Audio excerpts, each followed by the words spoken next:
आप सभी को नमस्कार। आज मैं आप सभी के समक्ष वाल्मीकि रामायण की एक सुंदर सी कथा लेकर आई हूँ। तो श्रवण करते हैं ये कथा। रावण के महल में हर ओर खोजने पर भी जब सीता माता नहीं दिखाई दी तो हनुमान जी बहुत चिंतित हो गए। उनके मन में विचार आया कि अवश्य ही सीता अब जीवित नहीं है। इस दुराचारी राक्षस ने उन्हें मार डाला होगा।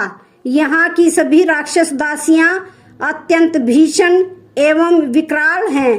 भयभीत सीता ने उन्हें देखकर प्राण त्याग दिए होंगे। सीता को न खोज पाने के कारण मेरा यहाँ तक आना ही विफल हो गया। सुग्रीव ने हमें लौटने के लिए जो अवधि बताई थी वह भी बीत चुकी है, अतः अब वहां जाने का मार्ग भी बंद हो गया है। अब वानर मुझसे पूछेंगे कि मैंने लंका जाकर क्या किया, तो मैं उन्हें क्या जवाब दूंगा। ऐसा सोचते हुए वे निराश होने लगे, किंतु अगले ही क्षण उन्होंने फिर विचार किया कि हताश न होकर उत्साह को सदा बनाए रखना ही सफलता का आधार है। अतः मुझे इस प्रकार निराश नहीं होना चाहिए। अब तक मैंने अपानशाला, चित्रशाला, पुष्पगृह, पुष्पक विमान, क्रीड़ा गृह आदि में सीता को खोज लिया। अब अन्य स्थानों में भी मुझे खोज करनी चाहिए। यह निश्चय करके हनुमान जी नए उत्साह से आगे बढ़े। अब उन्होंने तहखानों में, परकोटे के भीतर की गलियों में, वृक्षों के नीचे बनी वेदियों में और यहाँ तक कि गड्ढों और पोखरों में भी खोजा। रावण के अंतपुर का ऐसा कोई स्थान नहीं बचा जहाँ हनुमान जी ने सीता को नहीं खोजा हो। फिर भी सीता उन्हें कहीं पर भी नहीं मिली। तब वे वहां से निकलकर परकोटे पर चढ़ गए और बड़े वेग से इधर उधर टहलते हुए कुछ सोचने लगे। उनके मन में विचार आया कि संपाति ने तो यही बताया था कि सीता जी रावण के महल में है, किंतु यहाँ तो वे कहीं भी दिखाई नहीं दे रही हैं। कहीं ऐसा तो नहीं कि जब रावण उनका अपहरण करके आकाश मार्ग से ला रहा था तब वे रथ से नीचे गिर पड़ी हों, या भीषण समुद्र को इतनी ऊंचाई से देखने पर भय के कारण उनके प्राण निकल गए हों, अथवा क्रोधित रावण ने या उसकी पत्नियों में से किसी ने ईर्ष्या के कारण सीता जी को अपना आहार बना लिया हो। अब हनुमान जी को निश्चय हो गया कि अवश्य ही सीता जी जीवित नहीं है। तब उन्होंने सोचा कि श्री राम अपनी पत्नी से अत्यधिक प्रेम करते हैं, उन्हें सीता की मृत्यु का समाचार नहीं देना चाहिए। उन्हें इससे अत्यंत दुख होगा, लेकिन यदि न बताऊं तो भी उचित नहीं है। अब क्या किया जाए।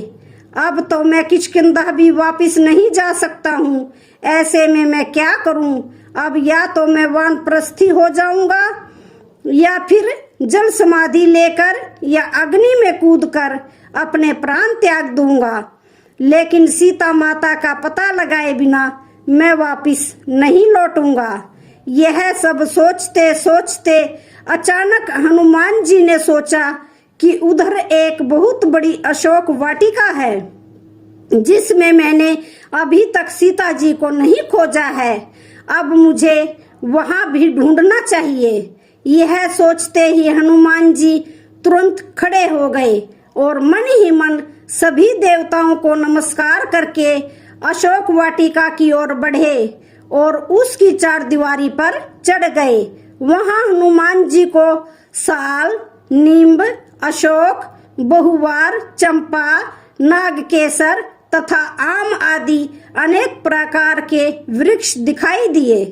कोयल आदि कई प्रकार के पक्षी वहां कलरव कर रहे थे। सीता माता की खोज करते हुए हनुमान जी एक से दूसरे वृक्ष पर जाने लगे। उन वृक्षों के हिलने से फूल झड़ने लगे और वहां की पूरी भूमि फूलों से भर गई।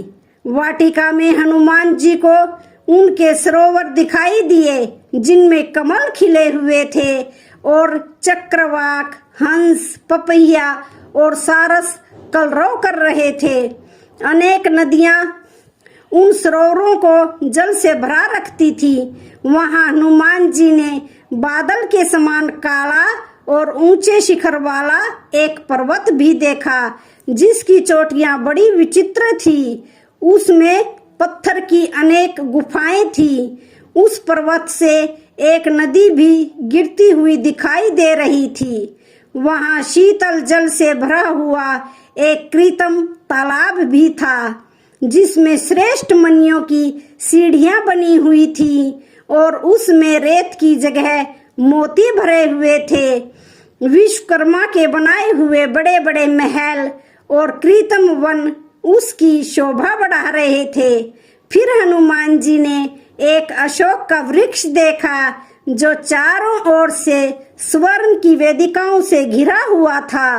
वे लपक कर उस वृक्ष पर चढ़ गए और उन्होंने सोचा कि दुख से व्याकुल होकर इधर उधर घूमती हुई सीता माता अवश्य ही मुझे यहाँ से दिखाई देंगी। यह प्रातःकाल की पूजा का समय है, अतः अवश्य ही जानकी माता जी यहाँ पर जलाशय के तट पर जरूर आएंगी।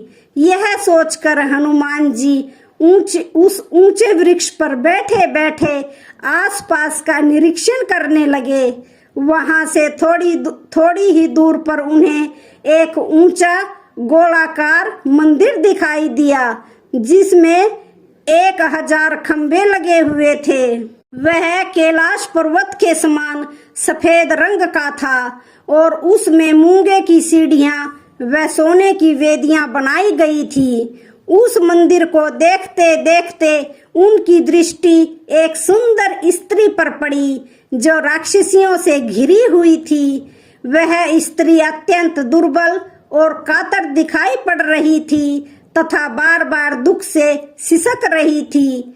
वह पीले रंग का रेशमी वस्त्र पहने हुए थी। अत्यंत शोक के कारण वह अत्यधिक दुर्बल हो गई थी और दुख के कारण उसकी आंखों से आंसुओं की धारा बह रही थी।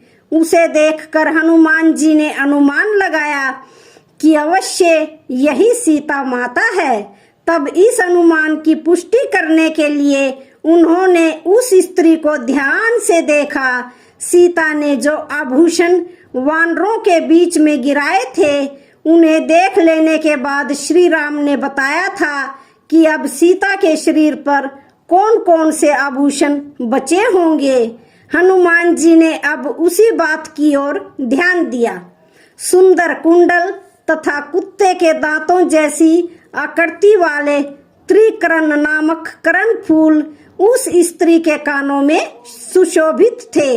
हाथों में मणि और मूंगे जड़े हुए कंगन थे। ये सब आभूषण ठीक वैसे ही थे जैसा कि श्री राम ने बताया था। यद्यपि बहुत दिनों से पहने होने के कारण वे कुछ काले पड़ गए थे, किंतु आकार प्रकार से अभी भी वे पहचाने जा सकते थे। इन सब प्रमाणों को देखकर हनुमान जी को विश्वास हो गया कि सीता माता यही है। उनकी वह अवस्था देखकर हनुमान जी दुख से व्यथित हो गए, परंतु उन्हें इस बात से प्रसन्नता भी हुई कि अंत में उन्होंने सीता माता को ढूंढ निकाला है। जब यह निश्चित हो गया कि वह स्त्री ही सीता माता है तो हनुमान जी उससे मिलने के लिए सही अवसर की प्रतीक्षा में वृक्ष पर ही छिपकर बैठे रहे। दिन बीत जाने पर जब चंद्रमा का उदय हो गया तब हनुमान जी ने सीता माता को देखने के लिए पुनः दृष्टि दौड़ाई। उन्हें दिखाई दिया कि सीता माता के आसपास अनेक विकराल राक्षसियां बैठी हुई हैं। उनमें से कोई नाटी, कोई कुबड़ी, कोई टेढ़ी मेढ़ी, कोई लंबी, कोई विकराल तो कोई पीली आंखें और विकट मुंह वाली थी। वे सब राक्षसियां अशोक वृक्ष को चारों ओर से घेर कर उससे कुछ दूरी पर बैठी हुई थी। सीता जी उसी वृक्ष के नीचे बैठी हुई थी। उनके मुख पर दीनता छाई हुई थी।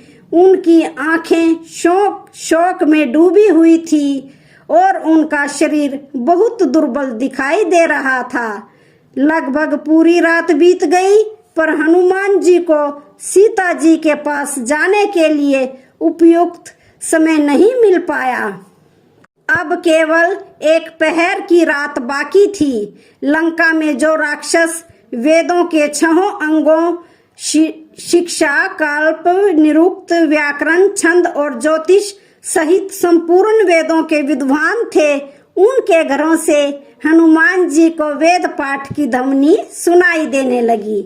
उचित समय पर मंगलवाद्यों तथा सुखद शब्दों के द्वारा लंकापति रावण को जगाया गया। काम विकारी होने के कारण उस दुष्ट निशाचर ने जागते ही सबसे पहले सीता का ही विचार किया। उसने अनेक प्रकार के आभूषण धारण किए, सब प्रकार की साज सज्जा की और अशोक वाटिका में प्रवेश किया। उसकी लगभग 100 सुंदर पत्नियां भी उसके पीछे पीछे वहां गईं। उनमें से कुछ ने सोने के दीपक अपने हाथों में पकड़े हुए थी। रावण के आगे आगे भी कुछ स्त्रियां प्रकाश के लिए मशाल लेकर चल रही थी। उन सब के आने का खबर सुनते ही हनुमान जी तुरंत पत्तों की आड़ में छिप गए। उन्होंने देखते ही पहचान लिया कि यही रावण है, क्योंकि पिछली रात उसी राक्षस को उन्होंने महल में सोया हुआ देखा था। जैसे ही सीता जी ने उस नीच को आते हुए देखा तो वे भय के समान थर-थर कांपने लगी। उस दुराचारी की दृष्टि से स्वयं को बचाने के लिए उन्होंने अपने अंगों को समेट लिया और श्री राम का स्मरण करके अत्यंत दुख से रोने लगी। पापी रावण ने वहां पहुंचते ही अश्लील बातों से अपने मन के विकारों को प्रकट कर दिया। वह सीता को देखकर बोला, सुंदरी, सुंदर अंगों वाली सीते, मुझे देखकर तुम अपने स्तनों को इस प्रकार क्यों छिपा रही हो? पराई स्त्रियों को बलपूर्वक उठा लाना या उनकी इच्छा के बिना भी उनका उपभोग करना राक्षसों की परंपरा ही है। इसमें कोई अधर्म नहीं है। अतः तुम भी मेरी बात मान लो और मेरी रानी बन जाओ।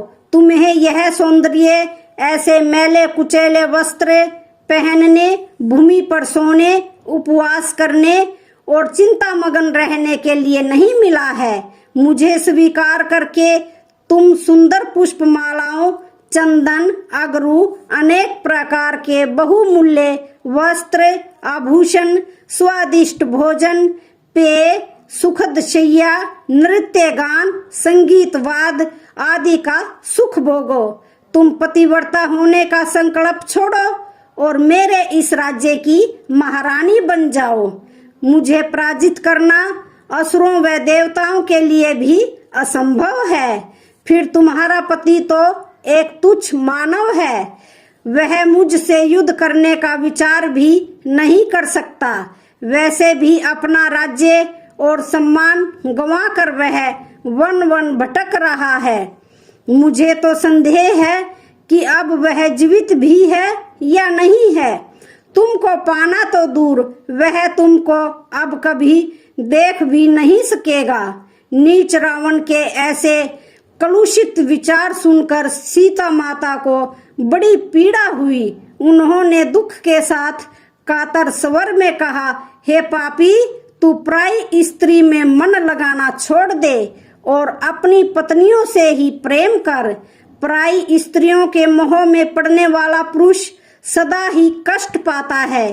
तेरे इस दुष्कृत्य के कारण सब राक्षसों का विनाश होगा और यह संपूर्ण लंकापुरी ही जलकर नष्ट हो जाएगी। जिस प्रकार सूर्य से उसकी किरणें अलग नहीं हो सकती, उसी प्रकार मैं भी श्री राम से अलग नहीं हूँ। किसी भी ऐश्वर्य, धन अथवा सुख के लोभ से तू मुझे लुभा नहीं सकता। यदि तू जीवित रहना चाहता है तो चुपचाप मुझे श्री राम के पास वापस भेज दे और उनके चरणों में गिरकर क्षमा मांग ले।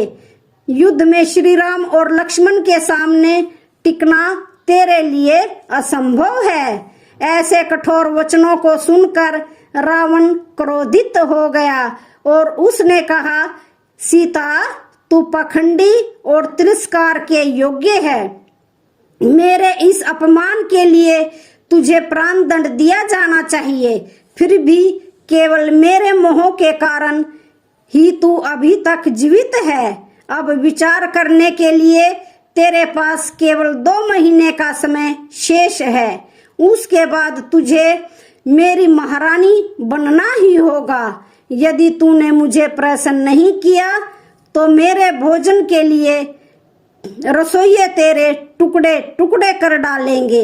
यह सुनकर सीता माता ने तिरस्कार पूर्वक कहा, हे नीच राक्षस, तू बड़ा पापी है। तू तो बड़ा शूरवीर बनता है, फिर तूने श्री राम को छल से दूर हटाकर उनकी स्त्री को क्यों चुराया? यह सुनकर रावण क्रोध से जल उठा।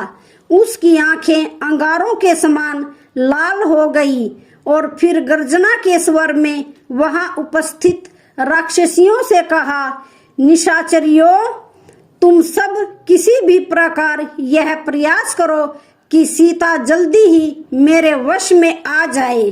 रावण को इस प्रकार क्रोध से व्याकुल देखकर रानी मंदोदरी तथा धान्य मालिनी नामक सुंदर राक्षसी ने आकर उसका आलिंगन कर लिया और बोली, राक्षस राज, इस तुच्छ मानव कन्या के कारण आप क्यों कष्ट उठा रहे हैं? आप महल में चलकर हमारे साथ प्रेम क्रीड़ा कीजिए। इस दुष्टा के भाग्य में सुख नहीं लिखा है, तभी यह इस प्रकार यहाँ पड़ी कष्ट पा रही है। यह सुनकर रावण अट्टहास करता हुआ उनके साथ वहां से चला गया। जो राक्षस कन्याएं उसके साथ आई थी वे भी उसके पीछे पीछे चली गई। तो आज की वीडियो का यहीं पर समापन होता है। वीडियो अच्छी लगे तो चैनल को लाइक शेयर सब्सक्राइब जरूर करें। धन्यवाद।